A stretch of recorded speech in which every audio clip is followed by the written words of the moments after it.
বাংলাদেশে গ্রেপ্তারকৃত বাংলাদেশ সম্মিলিত সনাতনী জাগরণ জোটের মুখপাত্র ও ইসকন নেতা চিন্ময় কৃষ্ণ দাস ব্রহ্মচারীর মুক্তির দাবি করেছেন পশ্চিমবঙ্গ বিজেপি।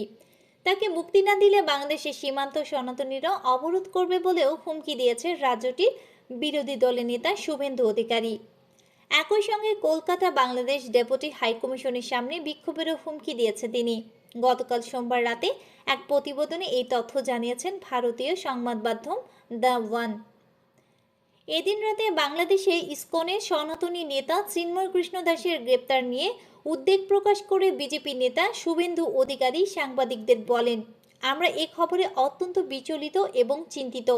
তিনি বলেন, চিন্ময় কৃষ্ণ দাস প্রভুকে ডক্টর ইউনূস সরকার একটু আগে গ্রেপ্তার করেছে। আমরা তার নিঃশর্ত মুক্তি দাবি করছি।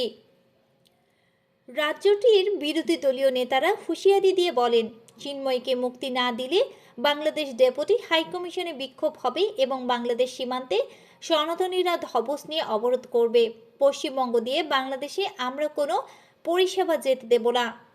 তিনি আরও বলেন, বাংলাদেশে হিন্দুদের উপর যেভাবে দমন নিপীড়ন শুরু হয়েছে তাতে আমরা চিন্তিত, ব্যথিত।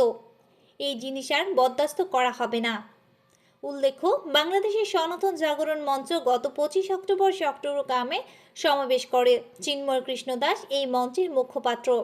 এই সমাবেশের পরপরই চিন্ময় কৃষ্ণ দাসের বিরুদ্ধে জাতীয় পতাকা অবমাননার অভিযোগ ওঠে। Desk report, the Dhaka express.